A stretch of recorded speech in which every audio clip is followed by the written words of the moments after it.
नमस्कार दोस्तों, स्वागत है आप लोगों का मेरे इस चैनल में general studies for civil service. तो दोस्तों, आप लोगों को करना क्या है, इस चैनल को सब्सक्राइब करना है। ठीक है, सब्सक्राइब करना है, लाइक करना है, कमेंट करना है और शेयर भी करना है।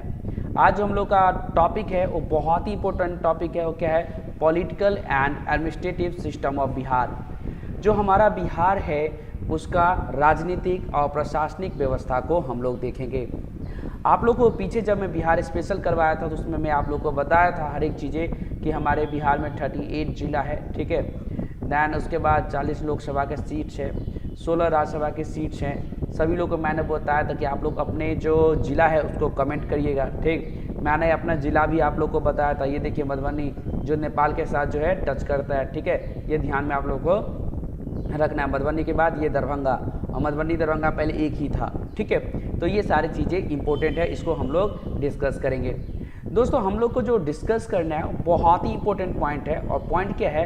Administrative structure of India. पहले इसको डिस्कस करते हैं एंड आफ्टर दैट जो है दोस्तों हम लोग क्या डिस्कस कर सकते हैं, हम लोग जो है बिहार के बारे में डिटेल डिस्कस करेंगे। ठीक है, तो कुछ भी कन्फ्यूजन हो तो प्लीज़ आप लोग मुझसे पूछ भी सकते हैं, तो प्लीज़ पूछिएगा भी। ठीक है, तो ये प्लीज़ ध्यान में रखना है। तो मैं फटाफट आप लोगों को क्या बता देता हूँ। एडमिनिस्ट्रेटिव स्ट्रक्चर ऑफ इंडिया, सबसे ऊपर देखिए ये गवर्नमेंट ऑफ इंडिया है। ये क्या है? GOI, गवर्नमेंट ऑफ इंडिया है। ठीक, गवर्नमेंट ऑफ इंडिया के नीचे स्टेट गवर्नमेंट आता है, स्टेट गवर्नमेंट के नीचे डिवीजन्स होते हैं, और डिवीजन के नीचे क्या है? डिस्ट्रिक्ट होता है। जब डिवीजन मैंने आप लोग को बताया था, पटना के अंदर 6 जिले आते हैं। ठीक है, दैट मीन्स कि दो जिलों से लेकर के 6, 7, 8, 10 जिलों को मिला करके एक डिवीजन बनता है। ये सारी चीज़ें मैंने आप लोग को बताया था। देन जो है डिस्ट्रिक्ट आता है, और डिस्ट्रिक्ट के अंदर भी दोस्तों आपके 3 प्रकार के जहाँ पे शहर होता है बेसिकली वहाँ पे ये पाया जाता है। म्युनिसिपल कॉरपोरेशन, महानगर पालिका, म्युनिसिपालिटी, नगर पालिका, सिटी काउंसिल, नगर पंचायत एंड देन वार्ड्स भी होते हैं। और डिस्ट्रिक्ट के अंदर ब्लॉक्स होता है जिसे तहसील कहते हैं, और ब्लॉक्स के अंदर विलेज या ग्राम पंचायत होता है। ये आपको एक एडमिनिस्ट्रेटिव स्ट्रक्चर क्या करना है, समझ के रखना है। अगर आप लोगों को कोई डाउट्स हो, कुछ भी हो, तो प्लीज़ अब आप लोग जो है कमेंट भी कर सकते हैं। ठीक है दोस्तों, और पूछते रहिएगा कोई भी डाउट हो, या नहीं तो आप लोग लाइक कमेंट शेयर तो ज़रूर करते रहिए। फिर जो हमारे चैनल है उसको सब्सक्राइब भी आप लोग को करना है। तो मैं फटाफट आगे बढ़ता हूँ, ये मैंने आप लोग को समझा दिया। ठीक है, नाउ हमारा नेक्स्ट है दोस्तों, वो बिहार के राजनीतिक एवं प्रशासनिक ढांचा को थोड़ा समझने की कोशिश करते हैं।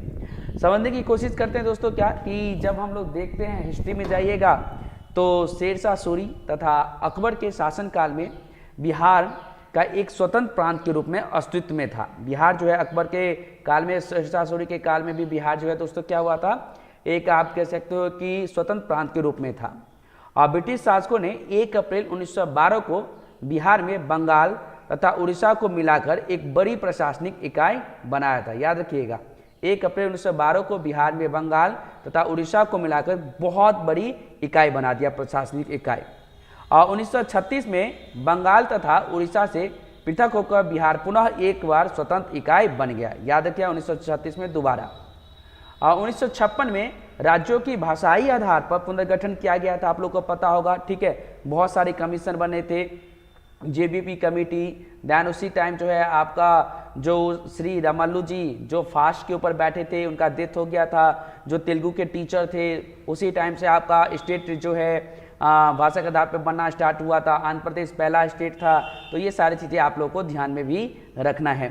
लेकिन बिहार का अपना स्वतंत्र अस्तित्व बरकरार रहा था, भाषा के आधार पर इसमें कोई भी छेड़छाड़ नहीं किया गया।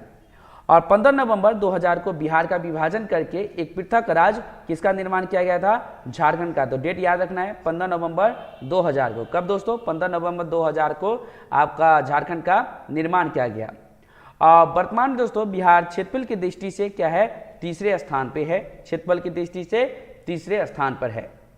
और दोस्तों बिहार के राज्य प्रशासन को हम लोग राजनीतिक दृष्टि से 5 श्रेणियों में बांट सकते हैं। पहले जो आता है राज्य की विधायिका, दैन राज्य की कार्यपालिका, दैन राज्य की न्यायपालिका, दैन स्थानीय शासन एवं प्रशासन, एंड भारतीय संघ में राजनीतिक प्रशासनिक जो प्रतिनिधित्व होता है, ये सारी चीज़ें। ठीक है, तो प्लीज़ अब आप लोग थोड़ा कमेंट करिए, कोई डाउट हो तो मैं आप लोग का वेट कर रहा हूँ। ठीक है, फटाफट कमेंट करिएगा। आनंद जी का कमेंट है, गुड इवनिंग। देन आप लोग भी बताते चलिए कोई कमेंट कुछ भी प्रॉब्लम है तो प्लीज पूछिएगा जरूर।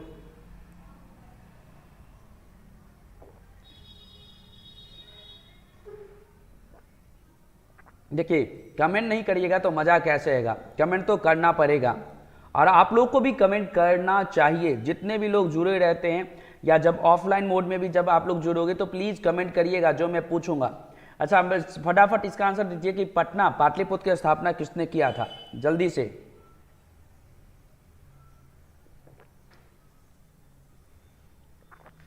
तो दोस्तों पाटलिपुत्र की स्थापना आप लोगों को पता होना चाहिए उदयन ने किया था। ये सारी चीजें पता नहीं होता काम कैसे चलेगा, है ना।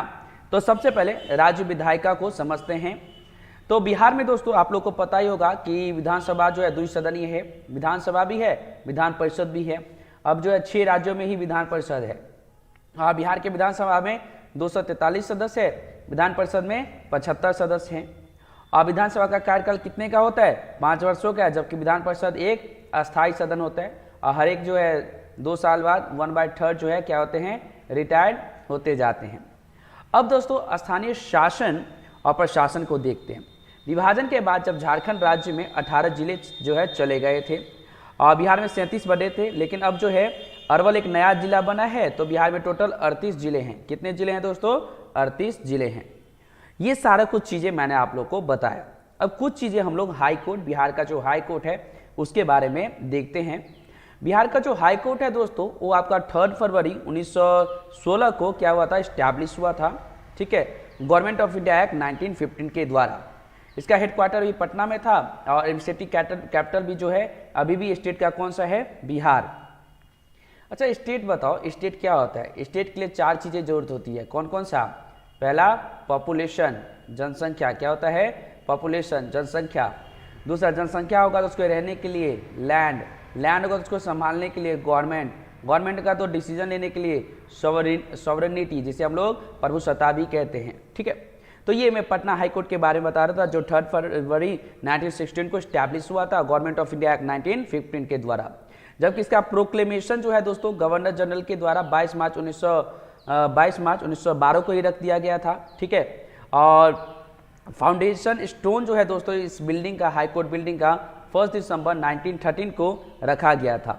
उस टाइम वाइसराय कौन थे, सर चार्ल्स हार्डिंग थे, ये याद रखिएगा। ठीक है दोस्तों, उसके बाद जब हम लोग आगे बढ़ते हैं तो जो आपका एडवर्ड देश चैम्प्स जो थे, चैम्बियर, वो फर्स्ट चीफ जस्टिस बनते हैं किसके, पटना हाई कोर्ट के। तो पूछा जा सकता है कि पटना हाई कोर्ट के पहले चीफ जस्टिस कौन थे, एडवर्ड मेनार्ड डेस चैम्प्स चैम्बियर। ठीक, ये ध्यान में रखना है दोस्तों। फिर उसके बाद हम लोग आगे बढ़ते हैं। तो हाई कोर्ट को जब हम लोग देखते हैं, आप लोग को पता होगा कि अपने इंडिया में अब कितने हाई कोर्ट्स हैं। कोई मुझे कमेंट करके बता सकता है कि कितने हाई कोर्ट्स हैं, फटाफट बताइएगा कि कितने हाई कोर्ट्स हैं। ये सारी चीज़ें भी आप लोगों को पता होना चाहिए, नहीं पता होगा तो गलत बात है। ठीक है, land, people, constitution, sovereignty, very good Anand ji. ठीक, ये बहुत ही अच्छी बात है कि आप कमेंट कर रहे हैं।